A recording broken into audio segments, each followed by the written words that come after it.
Okay, so picture this. You are watching a medical drama. You have seen patients come and go, you have seen chaos, blood, impossible decisions, real stuff. And then there is this one guy. He shows up every few episodes. He is funny, he is charming, he is a mess, and somehow he makes you smile every time he walks through those ER doors. You are not worried about him. You never were, because the show trained you not to be. And then one morning, right at the top of an episode, he is just gone. That is what the Pitt did with Louie Cloverfield in season 2. And I want to talk about why that moment is genuinely one of the most carefully constructed character deaths in recent television history, and what a writer named Simran Baidwan revealed about exactly how and why they made that call. Because this was not random. This was not shock value. This was a very deliberate, very specific storytelling decision, and once you understand the logic behind it, you will look at this show completely differently. Let us get into it. First, let me set the table for anyone who is not fully caught up. Louie Cloverfield, played by Ernest Hardin Jr., is what the staff at Pittsburgh Trauma Medical Center affectionately calls a frequent flyer. These are the repeat patients, the ones who cycle in and out of the ER so often that the doctors and nurses know them by name, know their backstory, know their habits, know their favorite complaints. Louie was an alcoholic. He knew it, the staff knew it, and the show never tried to hide it or resolve it with a neat little redemption arc. He just kept coming back, sometimes for fluid draining from his abdomen, sometimes for an infected tooth.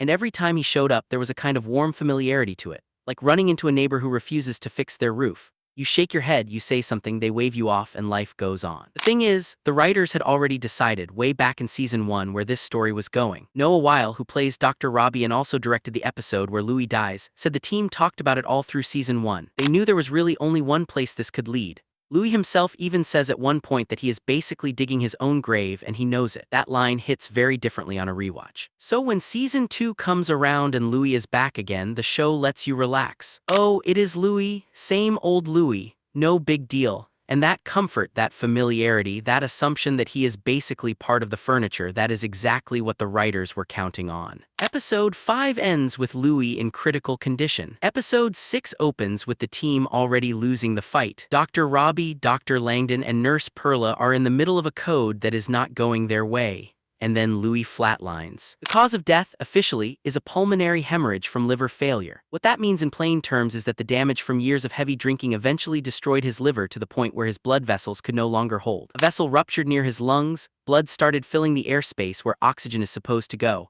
and it came pouring out of his breathing tube in a way that left the entire room covered. Now here is the thing about the Pit that separates it from other medical dramas.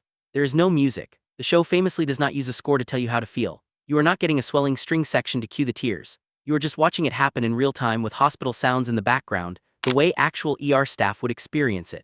And that choice makes Louie's death land completely differently than it would on Grey's Anatomy or any other show in this genre. You are not being guided toward emotion. You are just sitting in it. Now, here is where it gets really interesting. I want to talk about Simran Baidwan, one of the writers on The Pitt, who wrote the episode dealing with Louie's death and was also responsible for pitching several major story elements in season 2. Baidwan came to TV writing through a genuinely unusual path. She was a practicing attorney for 4 years before taking an 85% pay cut to become an assistant at a production company. She worked her way up from answering phones and making grilled cheese runs to eventually becoming an Emmy-winning television writer. That legal brain she brought with her, that way of looking for structure, for patterns, for how an argument is built and where it inevitably leads, that is visible in how she talks about storytelling. When asked about the decision to kill Louie, she framed it around a very specific question.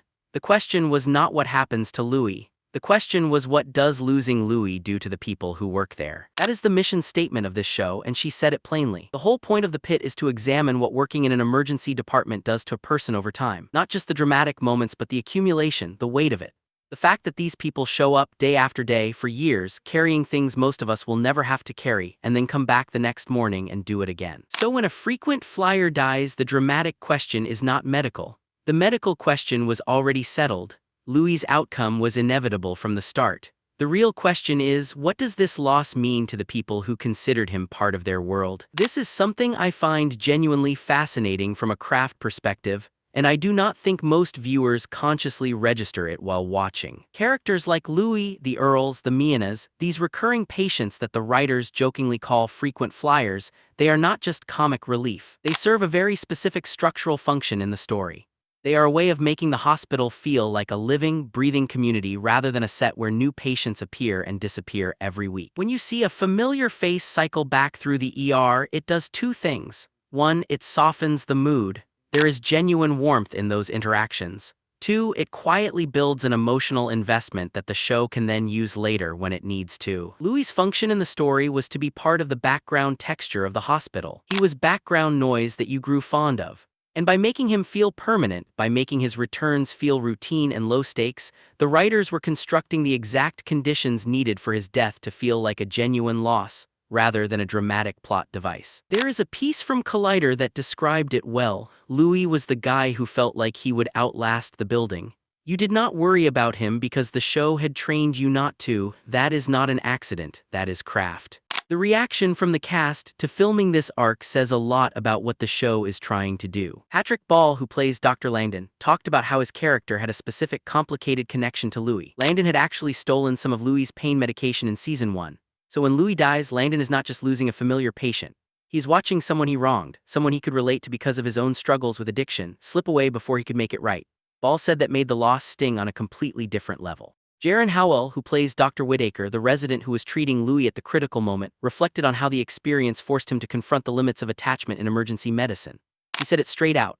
You cannot get too comfortable with patients in the ER. You never know what is going to happen. There is a boundary. How much do you invest in someone outside of caring for them medically? Because that investment can come back to bite you. That is an extremely real thing that actual emergency room workers deal with.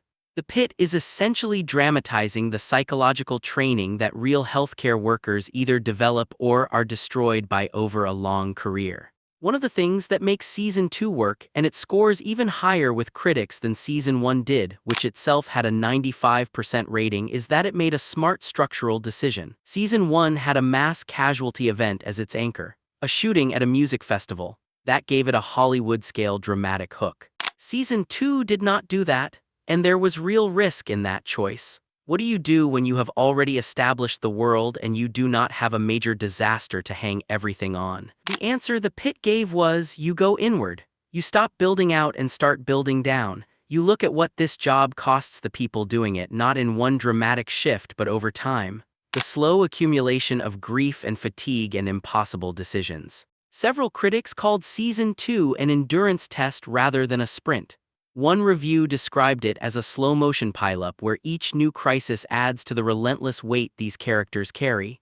That is a very different kind of tension, but it is arguably a harder kind to sustain, and the Pitt pulls it off. Louie's death fits perfectly into that framework. It is not a disaster, it is just a Tuesday, and somehow that makes it worse. I have to mention this because it is genuinely one of the most unexpectedly touching things to come out of this storyline. After the episode aired, Ernest Harden Jr. S. niece posted a video on TikTok of her uncle casually watching himself die on screen, just sitting there watching Louie's final moments play out on the TV, and fans lost it in the best possible way. People described the video as therapeutic, closure almost, because you got to see that this is a real person who loves what he did on this show, and that somehow made the grief of losing Louie feel like it had somewhere to go. That kind of organic, fan-driven moment is something you simply cannot manufacture. The show created a character that people genuinely mourned, and then the real human being who played that character gave them a way to process it. That is pretty remarkable. So what is the takeaway from all of this? The Pitt is doing something that very few medical dramas have ever managed. It is using the structures and conventions of the genre, the familiar patient, the recurring joke, the lovable mess who keeps coming back, and then weaponizing those conventions to hit you somewhere real. Louie was never supposed to survive. The writers knew it, the cast knew it, and on some level the character himself knew it. The whole point was to let you forget that, to let you get comfortable, and then to show you what that loss actually looks like through the eyes of the people who have to keep showing up after it happens. That is the show, that is the whole thing in one storyline. And Simran Baidwan, writing from a place of genuine craft and real structural understanding, helped build that from the ground up. If you are not watching The Pitt, start. Season 1 is on HBO Max, Season 2 is airing now, and bring a box of something, you are going to need it.